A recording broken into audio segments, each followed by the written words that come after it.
Welcome back to Football Blueprint. What a match we witnessed in the 2026 FIFA World Cup. England defeated France 6-4 in one of the wildest and most entertaining matches in World Cup history. It wasn't just a football game, it was a tactical battle, a showcase of attacking quality, and an emotional rollercoaster that kept fans on the edge of their seats until the final whistle. 10 goals, countless momentum swings, world-class individual performances, and tactical decisions that completely changed the outcome. Many people expected a cautious match between two European giants, but instead we witnessed an attacking spectacle where both teams constantly searched for goals. England showed incredible offensive efficiency. Every time France seemed ready to take control, England found another solution, another counterattack, another moment of brilliance. France, despite scoring 4 goals, struggled defensively throughout the match. Their attack was dangerous, but their defensive organization collapsed repeatedly under England's pace and movement. This match may become one of the greatest knockout games ever played in modern football. In today's tactical breakdown, we'll analyze how England managed to score 6 goals, why France's defense completely lost control of the tactical adjustments made by both coaches, the standout individual performances, and what this incredible victory means for England's World Cup journey. Let's break down every key moment. Made their intentions very clear. Instead of sitting back and respecting France's possession, Gareth Southgate's side pressed aggressively in midfield and tried to force mistakes high up the pitch. The front line worked tirelessly to close passing lanes, preventing France from building attacks comfortably from the back. France initially looked confident. Their midfield circulated the ball well, using quick combinations to exploit spaces between England's defensive lines.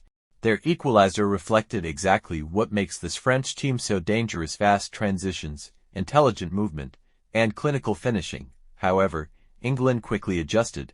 Rather than chasing the ball recklessly, they began defending in a compact mid-block, inviting France forward before launching devastating counterattacks. Every time England recovered possession, they attacked with incredible speed, stretching France's defensive line and exposing the lack of protection in wide areas. England's fullbacks also played a crucial role. Instead of remaining deep, they frequently joined the attack, creating numerical superiority on the wings and delivering dangerous crosses into the penalty area. France struggled to track these overlapping runs, leaving gaps that England repeatedly exploited. One of the biggest tactical problems for France was the distance between their midfield and defense. As their midfield pushed forward to support attacks, large spaces opened behind them.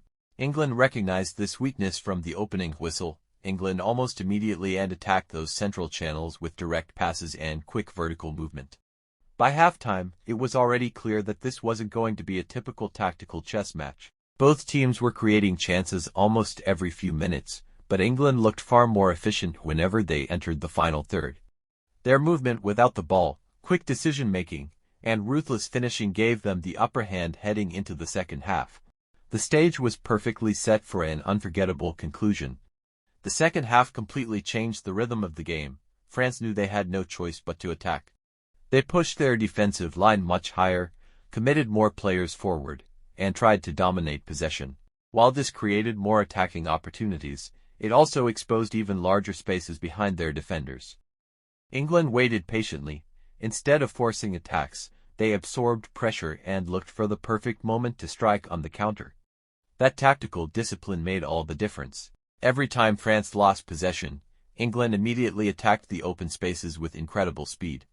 Their transitions were almost impossible to stop because the first forward pass came within seconds of recovering the ball. One of England's biggest strengths throughout the second half was their movement off the ball. The forwards constantly rotated positions, dragging French defenders out of shape and creating gaps for midfield runners. Those intelligent movements repeatedly forced France into one-on-one defensive situations, exactly the kind of battles England wanted. Another major factor was England's substitutions. Fresh legs brought new energy exactly when the match became more open. The substitutes maintained the intensity of England's pressing and added even more pace to their counterattacks.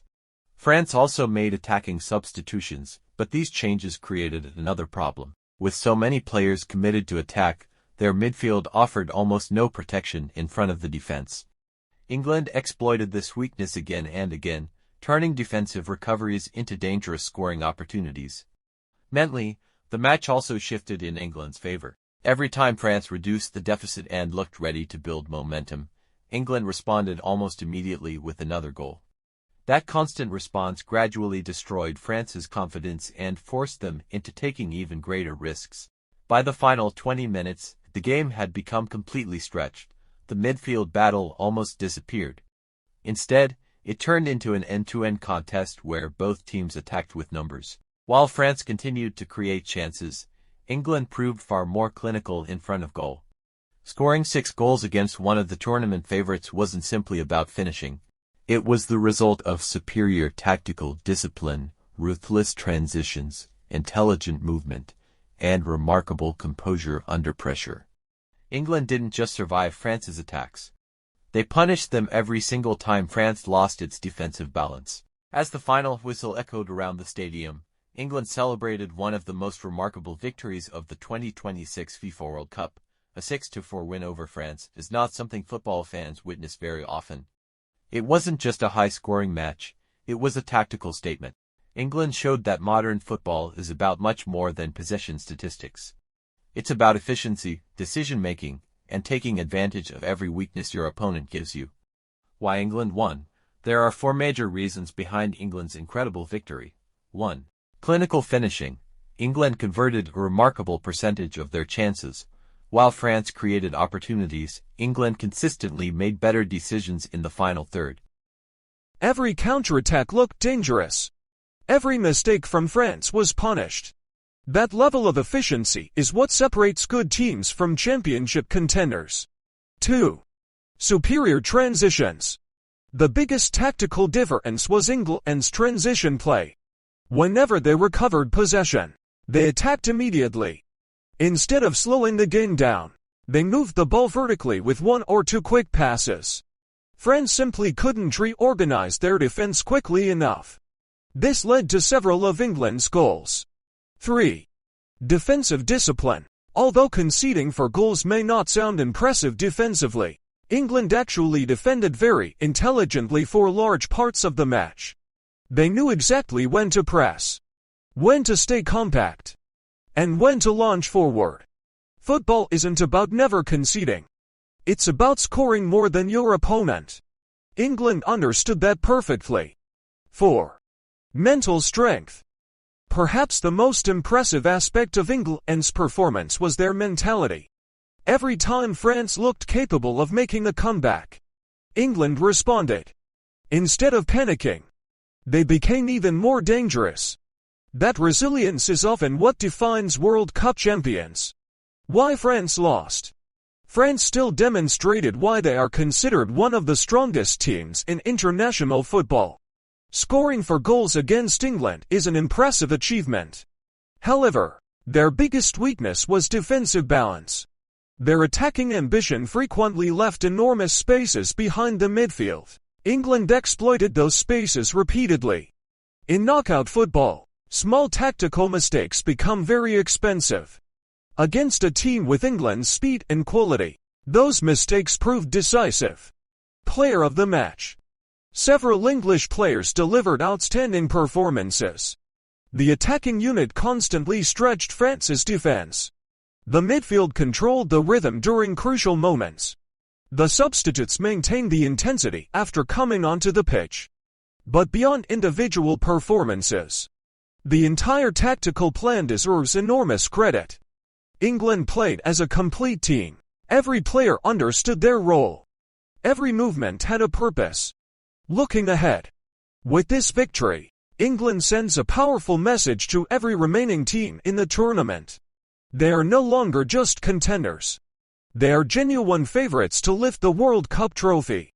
If they continue producing performances like this, they will be extremely difficult to stop. For France, this defeat will be painful. But tournaments are often decided by fine margins, and despite their attacking quality, their defensive organization simply wasn't good enough on this occasion. Final thoughts. This match had everything football fans could ask for. Goals, drama, tactical battles, momentum swings, individual brilliance, and unforgettable moments. England didn't win because France played badly. England won because they executed their game plan better, adapted faster during the match, and remained composed when the pressure was at its highest. That's what championship football is all about. If you enjoyed this tactical analysis, don't forget to like the video, subscribe to the channel, and let me know your opinion in the comments. Was this England's greatest World Cup performance in recent history? Or was France simply too open defensively? Thanks for watching, and I'll see you in the next Football Blueprint Tactical Breakdown.